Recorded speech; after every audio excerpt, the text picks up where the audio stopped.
Nah, ini tema terakhir dari bahan diskusi yang sudah eh, dilakukan oleh para mahasiswa. Ini juga tidak kalah menarik, ya. Ya, kita bicara tentang komunikasi lintas budaya, maka kita harus mengacu pada pembicaraan dulu tentang etnik. Ya, etnik itu suku bangsa. Jadi kalau besaran gitu, besaran formalnya ya bangsa. Jadi ada etnik, suku bangsa, ada ethnicity, kesuku bangsaan. Nah, kalau kita bicara tentang kesuku bangsaannya Indonesia, maka ini cakupan wilayahnya ragam sekali. Jadi membaca jamaah haji nanti Anda juga harus membaca realitas kesuku bangsaannya. Rumit. Yang Jawa aja macam-macam, Anda kalau melihat di Dono Hudan itu macam-macam sekali. Dah, itu sudah konteks etnik bicara di situ. Etniknya apa? Etnik orang desa dan orang kota misalnya, kemudian orang yang sederhana dan pokoknya ragam-ragam. Nah, jadi orang yang misalnya belum kenal toilet, kemudian dia harus tinggal di penginapan, tidak di hotel dan hutan kan kayak hotel. Bisa aja kemudian makanya cepat rusak gitu ya. Nah, kemudian itu spesifik. Belum lagi ketika pindah ke apa kloternya, udah kita membaca ragam-ragamnya. Itu yang harus dipahami oleh Anda sebagai calon pengelola, calon manajer. Nah, keindonesiaan kita itu setidaknya bisa dibayangkan seperti ini. Ini keragaman yang membentuk kita. Dan itu nanti akan jadi lain sekali ketika kita lihat. Nah, kita terbentuk seperti ini untuk menyadari diri sebagai orang Indonesia, sebagai orang Jawa, begitu. Sehingga kita mempunyai pencirian-pencirian yang khas.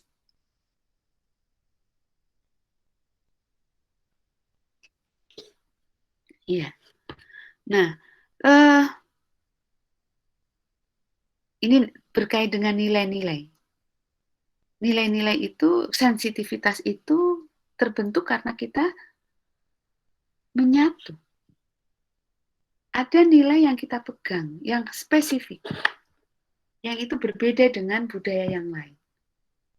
Jadi kalau setiap kelompok itu punya konsep bersama, nilai rujukan bersama, proses pembelajaran nilai bersama, sensitivitas kesukuan yang sama, akhirnya itulah yang kemudian membentuk diri kita. Dan kita melihat orang lain berbeda. Orang lain juga terbentuk seperti ini. Makanya ketika di Dono Hudan aja kita sudah melihat orang-orang yang lain dari kita. Orang yang lain dari kita berarti apa? Nilainya beda. Kalau seseorang punya nilai tentang makan aja deh. Maka makannya di kursi, menggunakan meja secara teratur gitu. Kemudian, nah, orang lain punya nilai yang tidak begitu. Makanya lah, kok makan di meja? Tidak ada meja di rumahnya. Maka makan duduk di lantai. Di situ duduk di lantai. Anda sudah melihat fenomena yang berbeda. Silahkan nanti dikelola supaya baik. Kemudian pengenalan mengenai makanan misalnya, konsep makanan itu juga bisa jadi spesifik karakteristik dari sebuah kelompok. Yang ini biasa makan pakai ikan, yang biasa nggak pakai ikan. Kalau nanti Anda mengelola haji umroh dan memberikan penugasan kepada petugas-petugas jamaah, itu juga penting untuk disampaikan. Orang Semarang bertugas untuk mendampingi jamaah dari Semarang kan pantai, pesisir, wilayah tengah. Di pesisir orang tiap hari makan ikan. Di wilayah tengah tempe tahu sudah pol gitu kan. Nah, ketika mendampingi, maka dia harus bisa menyesuaikan. Itu konteks dulu ya. Sekarang kan semuanya catering mau tidak mau begitu. Tapi persoalan catering itu juga memunculkan bagaimana komunikasi lintas budaya juga bermain. Ini nggak enak sih kalau diceritakan pengalaman-pengalaman berkait dengan komunikasi dan cross culture understanding gitu, pemahaman lintas budaya. Macam-macam banget. Gitu. Contoh lah yang nggak vulgar deh. Kalau kita makan catering gitu kan, nasinya kan ya segitu. Nah, untuk saya mungkin satu porsi nasi catering bisa untuk 3 kali makan nasinya. Lauknya enggak. Tapi untuk orang lain itu nasi segitu tuh cuma sampai ke leher misalnya begitu. Itu bisa memunculkan misunderstanding. Ini adalah persoalan cross cultural understanding. Dia tidak bisa memahami bahwa ada standar tertentu untuk catering. Ya catering masa nasinya sak domplok, itu kan ya tidak mungkin. Sudah ada porsinya. Jadi ada rumusnya kok. Mungkin teman-teman yang ada saudaranya atau mengelola catering itu standar ada 1 kilo untuk 8 porsi atau begitu kalau tidak salah. Nah, ini bisa memunculkan karena nilai yang ditanamkan kepada seseorang itu akhirnya membentuk. Kan ada yang di rumahnya tradisinya makannya banyak gitu. Ya udah kayak gitu terus. Kenapa banyak? Karena tidak ada snack-snack gitu. Adanya makan nasi. Nah, di keluarga lain tidak begitu. Makan pokoknya yang lengkap ya itu. Pagi, siang, sore. Atau bahkan yang pagi ada enggak. Pagi cukup minum susu, makan roti dengan telur misalnya. Kemudian nanti jam 11 ada kue, baru kemudian makan siang. Terus makan sore. Sudah. Tapi ada yang pagi makan besar, siang makan besar, sore makan besar. Waktu antara itu tidak tersedia makanan. Sehingga ini kemudian membangun identifikasi diri. Ini bisa memunculkan ketika dalam proses pertemuan itu bisa menjadi sebuah masalah. Ya. Nah, ini yang Ibu katakan, ketika proses ibadah haji itu mempertemukan banyak orang, masing-masing orang akan membawa dirinya. Makanya sering muncul cerita, terus wongnya gede-gede, aku neng burine wis ra ketok kabeh. Nah, itu berarti dia membawa dirinya.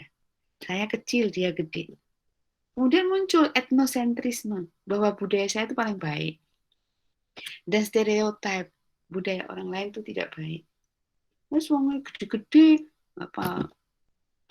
apa gitu kan ya. Itu sering kedengaran dalam pertemuan-pertemuan. Ini adalah dampak pertemuan antar suku bangsa, antar bangsa bahkan.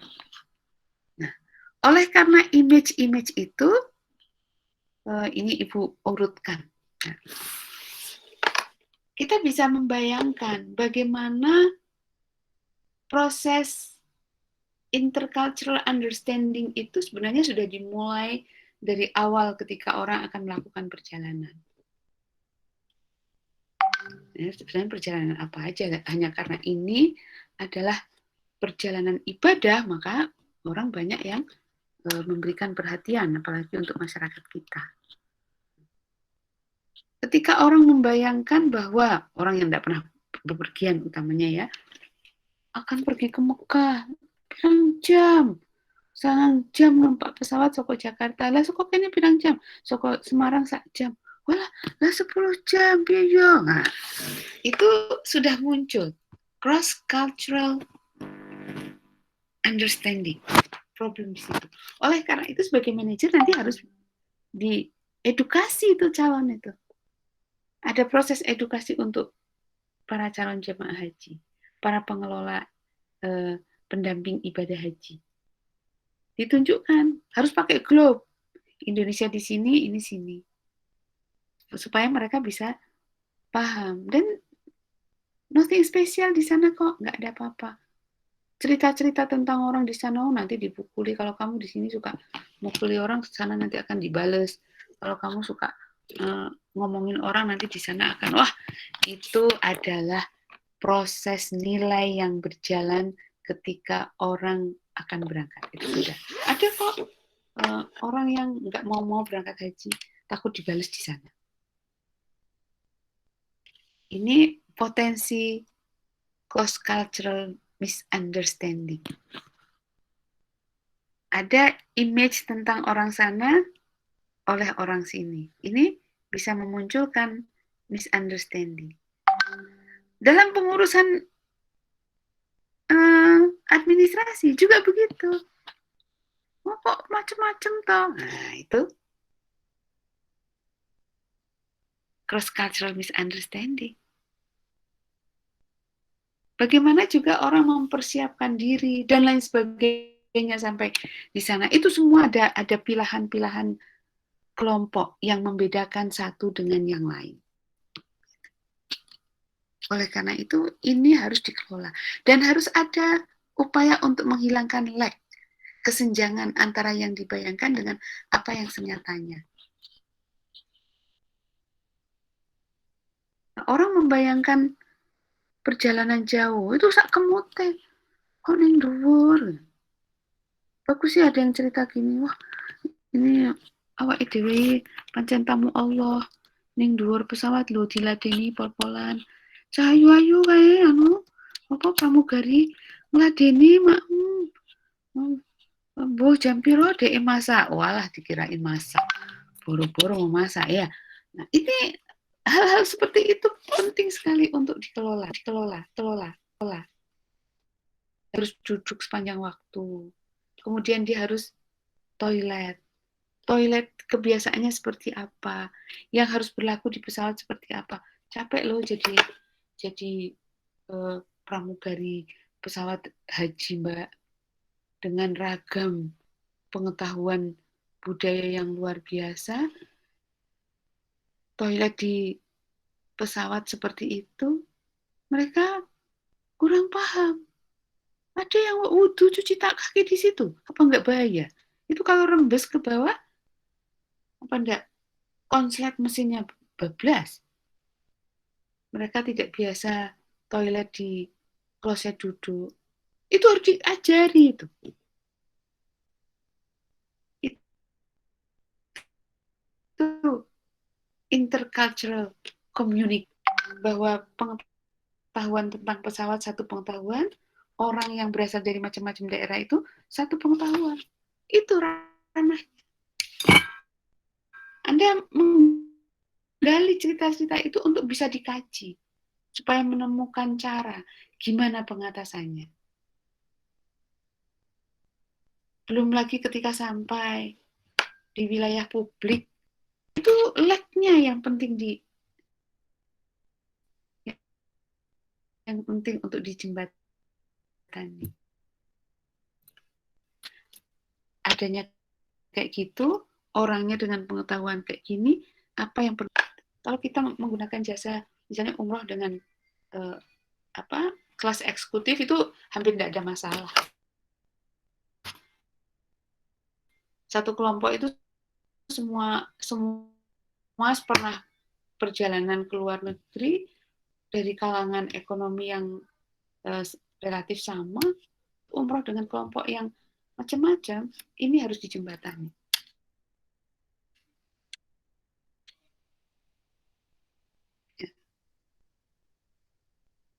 Cross cultural itu berkait dengan manajemen di sana.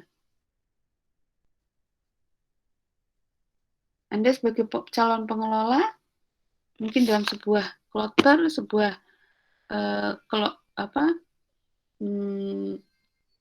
kelompok atau regu, macam-macam orangnya. Harus ada penanda yang bisa dipahami oleh orang itu untuk menyelamatkan diri sendiri. Sebagai contoh, saya waktu haji pernah diikuti simba-simba. Saya jalan cepet kan, jalan cepet. Simba-simba itu ikut jalan. Nah begitu saya masuk Masjidil Haram, kok tetap ikut. Saya tetap ikut. Nah saya kan lihat seragamnya Indonesia. Saya tanya, nenek dari mana?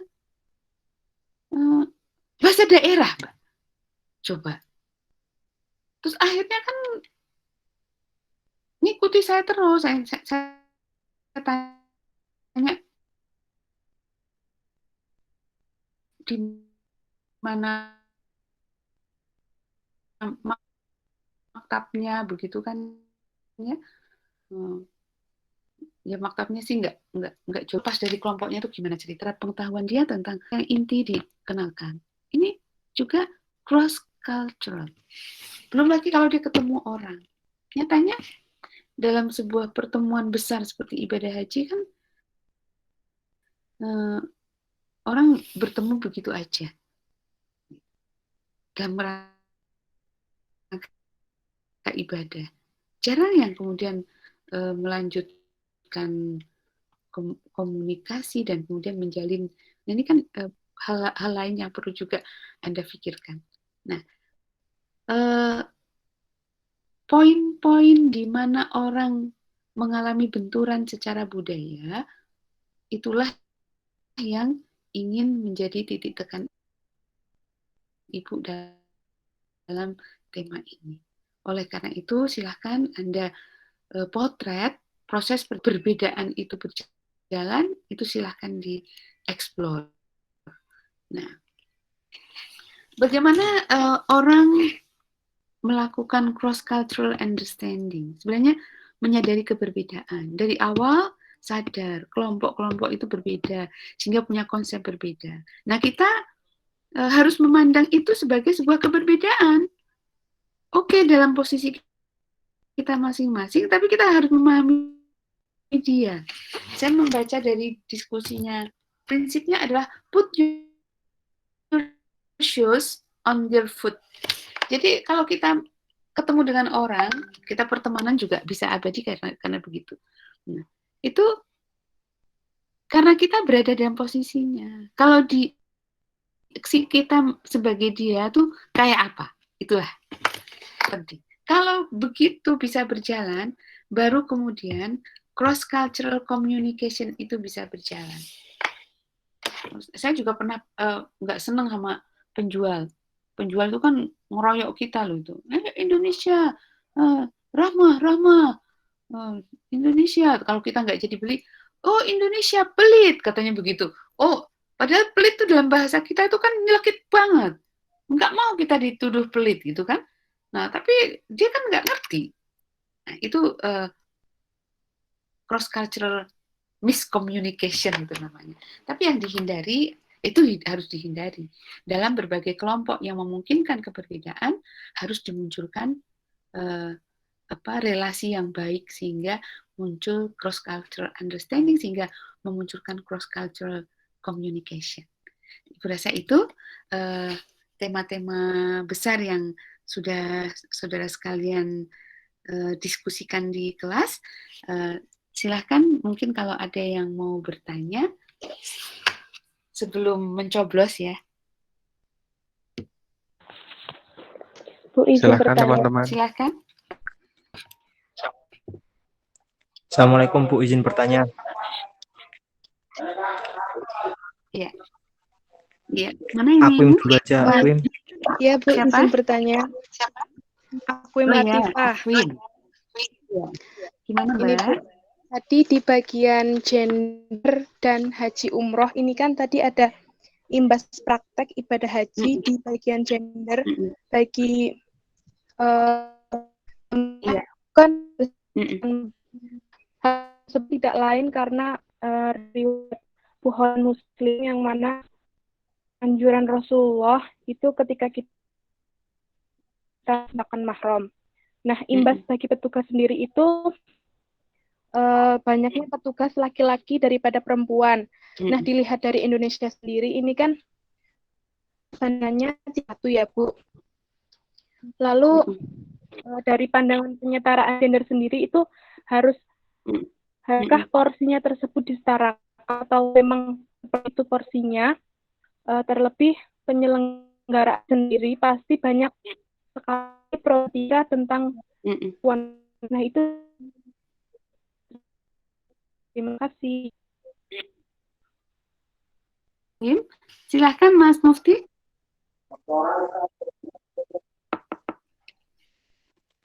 Iya Bu.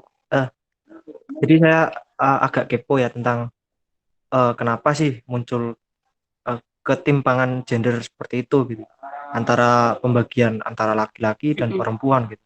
Apakah saya pernah mendengar suatu kata itu gini, ketika ini apa pengen terlihat hebat apa ya, itu dengan cara menindas itu, dalam arti laki-laki itu merendahkan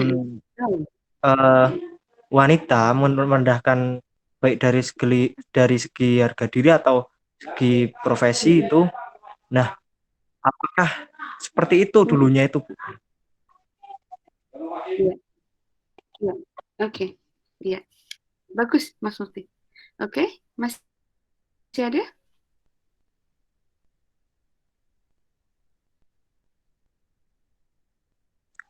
Sekali lagi Bu, ini Bu tentang Masih ya ada ini kah? beda pertanyaan. Mohon maaf ya Bu. Iya. Apa Jadi tema yang terkait lainnya? Mas Fatih menginginkan ada diskusi. Nanti kalau ada diskusi lanjut dengan Google Meet di luar dari kuliah ini, tidak apa-apa. Kemarin ada yang ingin bicara tentang gender, tapi nggak ketemu waktunya. Ini Ibu sampaikan aja, Mas Fatih, kalau teman-teman ingin diskusi, ya kita buat room begini di luar kuliah. Jadi huan dari Ibu begitu bisa dilakukan, ya.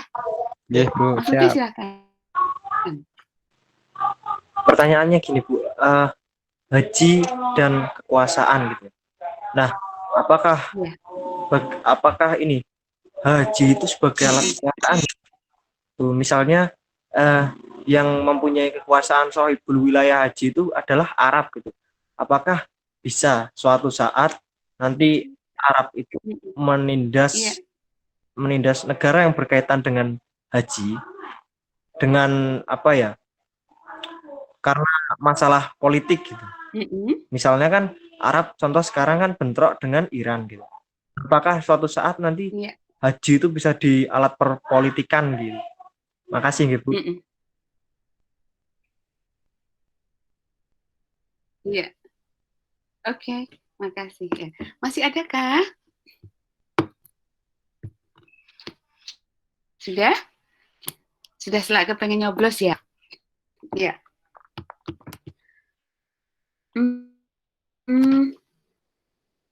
Memang realitas gender itu dalam teks kan kita mengacunya adalah Islam itu agama yang damai, selamat. Maka sebenarnya pemilahan berbasis jenis kelamin itu bukan dalam orientasi untuk mendiskriminasi salah satu pihak. Karena dalam ayat Al-Quran juga disebutkan orang mukmin laki-laki, orang mukmin perempuan, orang yang bersedekah laki-laki, sedekah perempuan, dan al-ayah itu juga akan diberikan pahala oleh Allah begitu. Ini untuk menunjukkan bahwa baik laki-laki maupun perempuan memiliki kapasitas dan posibilitas untuk baik begitu. Dan tidak harus hanya laki-laki saja. Nah, itu kalau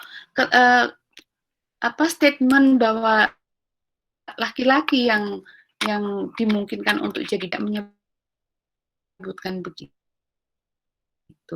Nah, kita bisa membaca juga, ini bukan antropologi tapi ya, ini hasil ngaji. Kenapa praktek mahram terhadap perempuan? Karena harus bicara tentang konteks juga, Mbak. Bahwa karena umumnya perempuan itu pendidikannya rendah, akibat dari itu maka mereka perempuan itu sudah capable, oke, secara moral begitu, tapi secara individual sebenarnya mereka mampu melakukan. Dan haji itu karena kewajiban agama juga akhirnya menetapkan prakondisi-prakondisi yang seperti itu. Nah, Ibu tidak melihat dengan proporsi jamaah yang banyak perempuan, apakah petugasnya tidak, tapi at least tercukupi kebutuhan itu. Sehingga ketika perempuan melakukan ibadah haji, kemudian dia mengalami proses-proses individual yang berkait dengan keperempuanannya, dia tidak sungkan untuk bertanya. Rombongan apa begitu, ada pendamping perempuan. Mungkin juga ada manajemen begini, Mbak Wim. Dia memberikan konsultansi. Itu bisa diminta untuk sebagai penanggung jawab. Kalau tidak bisa memenuhi keseluruhannya, tanyakan. Harus konsultasi jauh ke maktab yang lain. Nah, itu ditambahlah. Karena memang persoalan perempuan spesifik. Sebagai contoh misalnya, coba head-nya itu head yang luar biasa. Kalau dia biasanya 5 hari udah selesai, ini hari ke 7 kok masih, ini terus gimana, begitu kan? Itu pertanyaan itu mau ditanyakan ke pembimbing ibadah haji yang laki-laki, kadang-kadang nggak enak. Oleh karena itu perlu dikonsulkan yang lebih pas begitu. Nah, saya rasa kita mengakomodir yang itu. Tidaklah gender equality itu menuntut 50-50 bahkan lebih banyak perempuan, tidak. Yang penting kepentingan perempuan itu tercover. Jadi bisa dilayani dengan akses yang mudah dan memungkinkan persoalan keperempuanan itu terselesaikan. Nah, ini saya rasa harus menggunakan tracking cara afirmasi. Kalau tidak, nggak ada terus. Lah nggak ada terusnya itu juga pada basis. Karena sudah terbiasa begitu, masyarakat mau daftar juga nggak enak. Akhirnya yang diseleksi ya nggak ada. Akhirnya yang jadi ya laki-laki. Oleh karena itu, Anda, para calon manajer haji umroh, juga mempunyai kewajiban pengabdian masyarakat untuk mendiseminasi kebutuhan pendamping ibadah perempuan. Sehingga ketika ada pendaftaran, ada perempuan yang daftar. Seleksi itu kan terdata. Loh, kemarin enggak ada nama Ifah di situ kok, tiba-tiba yang keterima Ifah. Oh, itu bisa jadi temuan itu. Begitu. Ya. Jadi kapan-kapan diskusi gender ya. Memang masculinity itu image-nya adalah kuasa. Maka dia akan menunjukkan kekuasaannya. Lah pada siapa? Paling gampang ya pada pasangannya. Itu salah satu teori, Mas. Kita bisa bicara dengan menggunakan teori hegemoni untuk itu. Nah, nanti kalau diskusi bisa dalam sebuah relasi laki-laki dan perempuan, laki-laki diasumsikan sebagai kelompok yang mempunyai kekuatan. Oleh karena itu, dia mempunyai kekuatan hegemoni.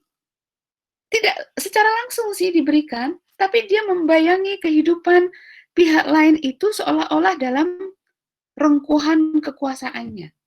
Sehingga akhirnya si yang menghegemoni itu memberikan dominasi. Nah, dominasi itu berupa kekuasaan, berupa bahkan tindakan kekerasan. Ibu contohkan ini. Ini contoh real ya, Mas. Tapi itu menjadi refleksi Ibu dan sering Ibu ceritakan. Mungkin mbaknya sekarang sudah lulus mungkin. Mbaknya dan Mas. Nah, suatu ketika Ibu keluar yang jam 5:30 itu, pas adzan maghrib itu. Nah, ada seorang mbak ini di pojokan fakultas duduk. Anginnya banter daerah situ tuh. Nah, kan ibu siapa biasa? Loh, mbak belum pulang. Waktu itu kayaknya kelas ibu tuh kelas yang terakhir. Hmm. Sambil senyum-senyum aja, belum ibu gitu. Nah, ya udah ibu ya no comment ya. Terus ibu jalan. Yang mahasiswa lain yang mendampingi ibu jalan ke parkiran itu tiap hari begitu kok bu. Oh ya. Nah terus nunggu apa? Nunggu pacarnya. Oh iya, itu nggak hanya itu, berangkatnya diantar, pulangnya dijemput. Tapi kadang itu mas, ini hegemoni mas. Ada dominasi yang dikuatkan. Kamu kuliah tak antar tak jemput. Jangan bergerak dari situ sebelum saya datang. Itu dia hegemoni. Perempuan ini seolah-olah terkuasai. Meskipun laki-lakinya jauh, dia tidak mampu lari. Nah, relasi gender adalah relasi yang syarat dengan kekuatan hegemonik itu. Jadi ada salah satu jenis kelamin yang memang mendominasi jenis kelamin lain. Yang lain hanya taat tunduk patuh. Kita bisa membaca relasi gender itu dengan teori hegemoni dan resistensi, hegemoni dan dominasi. Tapi apa dibayangkan perempuan itu tidak mampu melawan? Bisa, Mas Mufti. Jadi disertai dia juga melawan. Caranya gimana? Tidak melawan kemudian nonjok begitu, enggak. Atau patuh, enggak. Kemudian dia oret-oret, gambarnya diorek-orek gitu. Itu protes. Atau grundel, protes. Atau membuat puisi yang menyedihkan, protes. Sebenarnya itu. Jadi kita harus tahu dong. Itu yang namanya resistensi. Melawan tapi teorinya Jim Scott. Nah, ini bisa kita membaca realitas itu dengan seperti itu, Mas Mufti. Nah, haji dan kekuasaan, Anda bisa aja membaca dengan teori itu. Tapi pernah nggak Mas Mufti membaca diskursus untuk mengubah haji tidak hanya bulan Zulhijjah gitu kan? Pernah kan? Ibu ingat deh, lupa. Nah, itu tentu saja ada peperangan diskursus gitu kan ya. Padahal yang ditentukan adalah pada bulan Zulhijjah, tapi boleh nggak daripada menghindari crowded dan kemudian supaya memungkinkan semuanya. Nah, itu bisa seperti itu. Tapi yang pasti dari apa yang ceritakan Mas Mufti, ini tema yang menarik, Mas. Kalau diangkat dalam sebuah penelitian tentang hegemoni, masuk ke ranah-ranah yang krusial secara teologi, secara politis saja.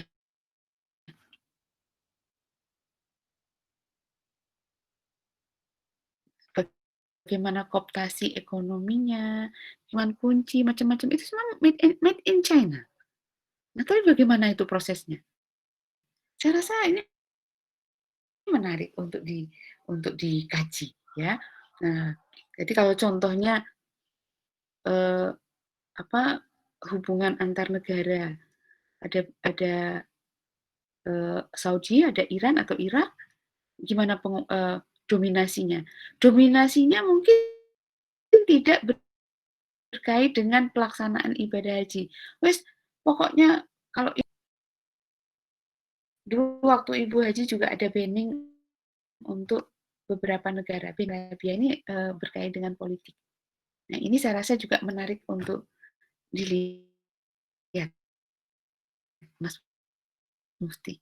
Ya, Mas Mufti kalau punya bahasa Arab, bisa masuk ke ranah-ranah itu untuk melakukan penelitian nanti.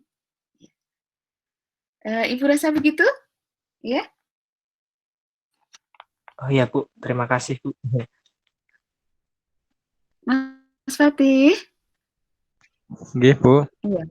Dan teman-teman semua menghendaki sometime mau diskusi dengan Ibu, sepanjang Ibu ada waktu, Ibu siap. Jadi temanya bisa di luar dari ini, misalnya resolusi konflik atau gender misalnya juga bisa dilakukan. Kemarin himpunan mahasiswa ingin melakukan itu tapi belum bisa dilakukan.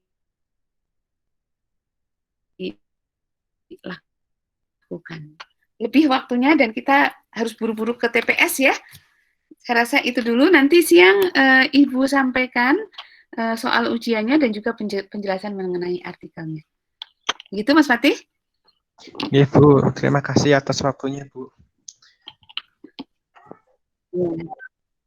Ya, oke, baik. Kita tutup bersama perkuliahan kita dalam semester ini dengan bersama-sama membaca hamdalah. Alhamdulillahirrahmanirrahim. Terima kasih semuanya. Dan ada hal yang kurang dan selamat mencoblos, sehat selalu, Amin. sukses untuk mahasiswa semua. Ya, kita tutup. Terima kasih. Assalamualaikum warahmatullahi wabarakatuh. Waalaikumsalam warahmatullahi wabarakatuh. Terima kasih Bu. Terima kasih banyak Bu. Ibu. Ya, sama-sama.